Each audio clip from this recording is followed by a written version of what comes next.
India today group ने सी voter के साथ मिलकर एक सर्वे किया है और अगर आज चुनाव हुए तो देश का मिजाज क्या है, किस पार्टी की सरकार बन सकती है, किस पार्टी को कितनी सीटें मिल सकती हैं, यह सब पता करने की कोशिश की है।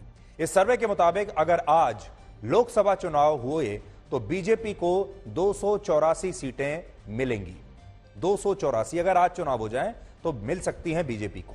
कांग्रेस को 68 सीटें मिल सकती हैं और अन्य दलों को 191 सीटें मिल सकती हैं।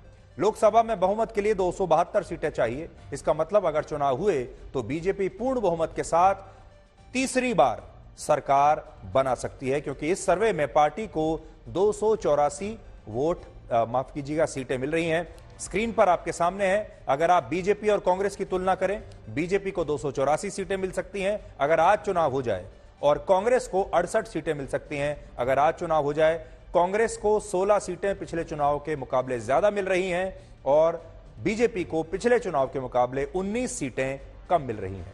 इस सर्वे में अगला सवाल पूछा गया देश के लोगों से कि अब तक का सबसे लोकप्रिय प्रधानमंत्री कौन है, तो 47% लोग नरेंद्र मोदी को सबसे लोकप्रिय प्रधानमंत्री मानते हैं। अटल बिहारी वाजपेयी को 16% लोग सबसे लोकप्रिय प्रधानमंत्री मानते हैं। इंदिरा गांधी को 12% लोग, डॉक्टर मनमोहन सिंह को 8% और जवाहरलाल नेहरू को सिर्फ 4% लोग ही अब तक का सबसे लोकप्रिय प्रधानमंत्री मानते हैं। इस सर्वे को अगर आधार माने तो अब देश में जितने भी प्रधानमंत्री हुए हैं आजादी से लेकर अब तक, नरेंद्र मोदी अब भारत के इतिहास में सबसे लोकप्रिय प्रधानमंत्री हैं। इस सर्वे में अगला प्रश्न यह था कि विपक्ष का सबसे बेहतर नेता कौन है। इसके जवाब में 24% लोग अरविंद केजरीवाल के साथ हैं। ममता बनर्जी को 20% लोगों ने विपक्ष का सबसे अच्छा नेता माना। राहुल गांधी को 13% और नवीन पटनायक को 5% लोग विपक्ष का बेहतर नेता मानते हैं। तो अगर नरेंद्र मोदी को कौन टक्कर दे सकता है, वो सूची आपके सामने है। और देश के लोगों को यह लगता है कि अरविंद केजरीवाल, 24% लोग ये मानते हैं कि अरविंद केजरीवाल वो नेता हैं जो मोदी को टक्कर दे सकते हैं। 20% ममता बनर्जी, और कांग्रेस पार्टी के लोगों को थोड़ा धक्का लगेगा, निराशा भी होगी, लेकिन हम क्या कर सकते हैं, ये तो देश की जनता ही कह रही है। भारत जोड़ो यात्रा के बावजूद राहुल गांधी विपक्षी नेताओं की इस दौड़ में तीसरे नंबर पर चल रहे हैं। अंबेडकर के विचारों के बारे में आज हम आपको बताएंगे, लेकिन सबसे पहले आपको गणतंत्र दिवस परेड की कुछ हाइलाइट्स दिखाते हैं। आज की गणतंत्र दिवस परेड में काफी कुछ ऐसा हुआ जो इससे पहले भारत के इतिहास में कभी नहीं हुआ था, और वो सब आपको जानना चाहिए और आपको ये सारी बातें देखकर, ये तस्वीरें देखकर आज गर्व होगा। इस बार भारत के राष्ट्रपति द्रौपदी मुर्मू को 21 तोपों की सलामी अंग्रेजों द्वारा दी गई तोपों से बनाई गई तोपों से दी जाती थी। यह पहली बार ऐसा हुआ जब बीएसएफ के ऊंट दस्ते में महिला सैनिकों ने भी आज हिस्सा लिया है। यह भी आपके लिए देखने वाली बात है। ये देखिए, आपके सामने तस्वीरें हैं। और इस बार की गणतंत्र दिवस परेड में भारत के अग्निवीर पहली बार शामिल हुए और भारतीय नौसेना के दस्ते में कुल 6 अग्निवीरों ने हिस्सा लिया, जिनमें 3 महिला अग्निवीर सैनिक थी। और असम की झांकी में मुगलों को हराने वाले महान योद्धा लचित बोरफुकन का इतिहास बुना गया था, यानी भारत की संस्कृति। और आज कर्तव्य पथ पर made in India Akash missile system को भी दिखाया गया, जिसका नेतृत्व एयरफोर्स की लेफ्टिनेंट चेतना शर्मा ने किया। ये देखिए,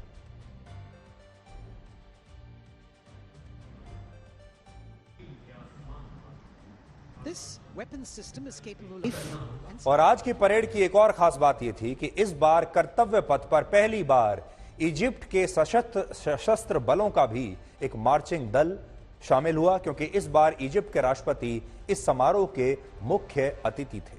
की तरह आज परेड खत्म होने के बाद प्रधानमंत्री नरेंद्र मोदी कर्तव्य पथ पर पैदल चलते हुए लोगों के बीच उनसे तब इस परेड की शुरुआत सुबह नहीं बल्कि दोपहर के 2:30 बजे के बाद हुई थी, क्योंकि पहली गणतंत्र दिवस परेड थी भारत की। आज की जो परेड है उसमें आपको बताते हैं कि तब से लेकर अब तक हमारी वायुसेना में कितने बड़े बदलाव आ चुके हैं। और आज हुए फ्लाई पास्ट में राफेल, मिग-29 और सुखोई 30 जैसे लेटेस्ट लड़ाकू विमानों ने आसमान में कुल 8 फॉर्मेशंस यानी आकृतियां बनाई, जिनमें त्रिशूल, विजय, अमृत, नेत्र, भीम, तिरंगा, प्रचंड और ध्वज फॉर्मेशंस ने भारत की वायु शक्ति से पूरे आसमान को गर्व से भर दिया और पूरी दुनिया को भारत की शक्ति दिखा दी ही कोशिश की है। कहने का मतलब यह है कि हमारी सेना हमारी ताकत है, लेकिन इस ताकत का इस्तेमाल हम हमेशा शांति के लिए करते हैं और हमारी सेना दुनिया की सबसे उदार सेना है। और इसका कारण है भारत में हजारों वर्ष पुरानी हमारी सभ्यता, हमारी हजारों वर्ष पुरानी संस्कृति। और हमारी सभ्यता और हमारी संस्कृति हमें यह सिखाती है कि शक्ति का इस्तेमाल संतुलन के लिए होना चाहिए, संघर्ष के लिए नहीं। और इस बात को आप राष्ट्र कवि रामधारी सिंह दिनकर की कुछ पंक्तियों से आज समझ पाएंगे। और वो पंक्तियां हैं जो आपकी स्क्रीन पर हैं। क्षमा शोभती उस भुजंग को जिसके पास गरल हो, उसको क्या जो दंतहीन विषरहित विनीत सरल हो। यानी क्षमा उसी को अच्छी लगती है जिसके पास जहर होता है। जिस सांप के दांतों में जहर ही नहीं, वो किसी को क्या क्षमा करेगा। तो भारत की सेना के पास ताकत है और ताकत संतुलन के लिए है।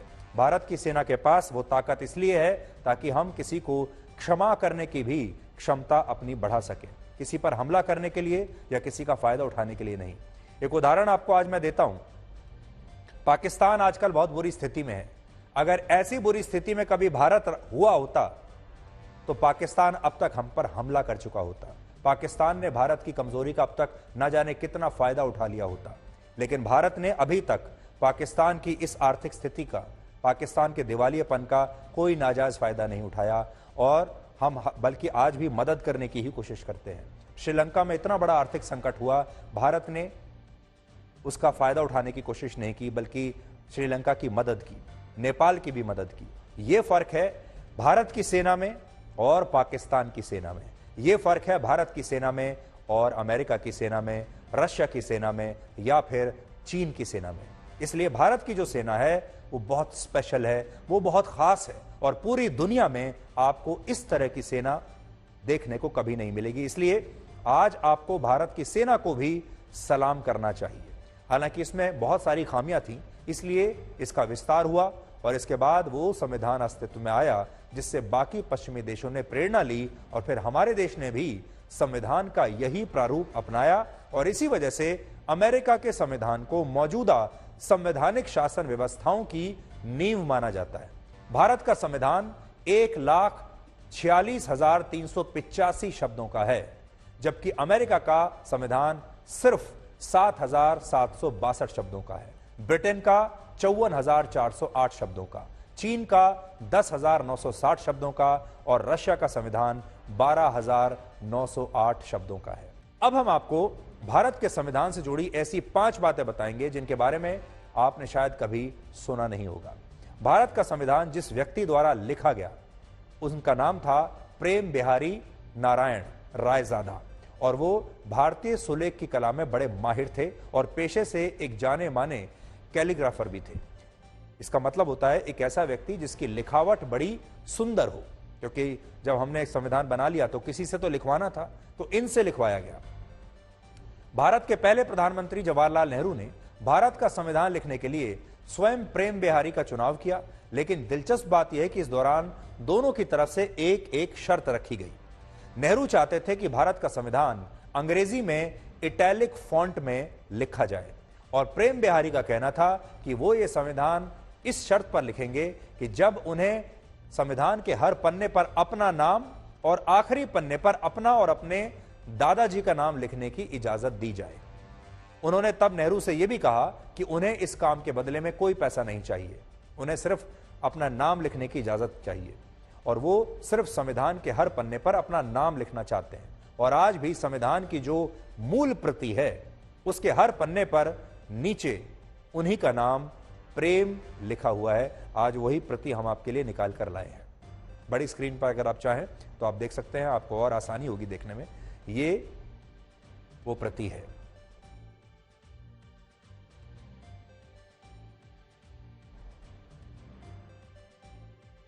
जो लाल रंग से जो हमने एक सर्कल आपको दिखाया है आपकी स्क्रीन पर, उस पे छोटा सा आप देखेंगे अगर नजर डाल के तो प्रेम लिखा हुआ है।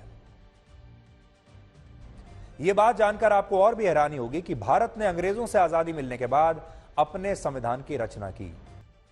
संविधान पर दिलचस्प बात यह है कि भारत की संविधान सभा की पहली बैठक आजादी से 249 दिन पहले 9 दिसंबर 1946 को हुई थी और आखिरी बैठक 24 जनवरी 1950 को हुई और इस पूरी प्रक्रिया में 3 साल 1 महीना और 15 दिन का समय लगा था। लेकिन भारत का संविधान 2 साल 11 महीने और 17 दिन में ही तैयार हो गया था। आजादी के बाद संविधान सभा के कुल सदस्यों की संख्या 299 थी, जिनमें 229 सदस्य भारत के 12 अलग अलग प्रांतों से थे और 70 सदस्य भारत की 29 रियासतों से थे।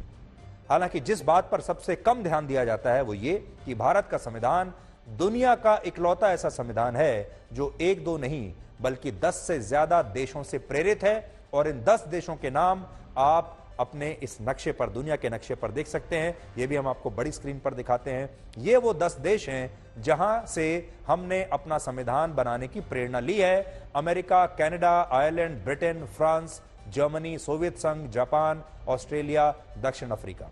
अगर आप ध्यान से देखेंगे तो हमने दुनिया का कोई ऐसा बड़ा देश नहीं छोड़ा जिसके संविधान को हमने पहले स्टडी नहीं किया और जिसके संविधान से हमने कुछ ना कुछ निकाला ना हो। डॉक्टर अंबेडकर गांधी जी को महात्मा नहीं मानते थे। एक इंटरव्यू में उन्होंने कहा था, गांधी जी से मिलने वाले लोग उनके भक्त के रूप में उनसे भेंट करते हैं, लेकिन गांधी जी को एक प्रतिद्वंदी की हैसियत से वो मिलते थे और इसीलिए वो अन्य लोगों की तुलना में गांधी जी को बेहतर तरीके से जानते थे, क्योंकि उन्होंने अपने सामने गांधी जी की असलियत खुद देखी थी और गांधी जी ने एक प्रतिद्वंदी होने के नाते अपनी असलियत अंबेडकर के सामने उजागर कर दी थी। गांधी जी के अंदर क्या विचार थे, वो क्या सोचते थे, यह अंबेडकर को ही पता था, क्योंकि अंबेडकर और गांधी जी के बीच कई ऐसी बैठकें हुई जहां दोनों के बीच में गहरे मतभेद थे। अंबेडकर यह भी कहते थे कि उन्होंने गांधी जी के दिल में झांक कर देखा था, इसलिए उन्हें यह समझ में आ गया था कि गांधी जी का बाहरी आचरण बिल्कुल अलग है और उन्होंने महात्मा गांधी और उन्होंने महात्मा होने का चोला ऊपर से ओढ़ा हुआ है, लेकिन वो असल में महात्मा कहीं से भी नहीं है। कहा था, मेरे जज्बातों से इस कदर वाकिफ है मेरी कलम, मैं इश्क भी लिखना चाहूं तो इनकलाब लिखा जाता है। ये कोट उनका आज मैं खास तौर पर देश के युवाओं के लिए सुना रहा हूं।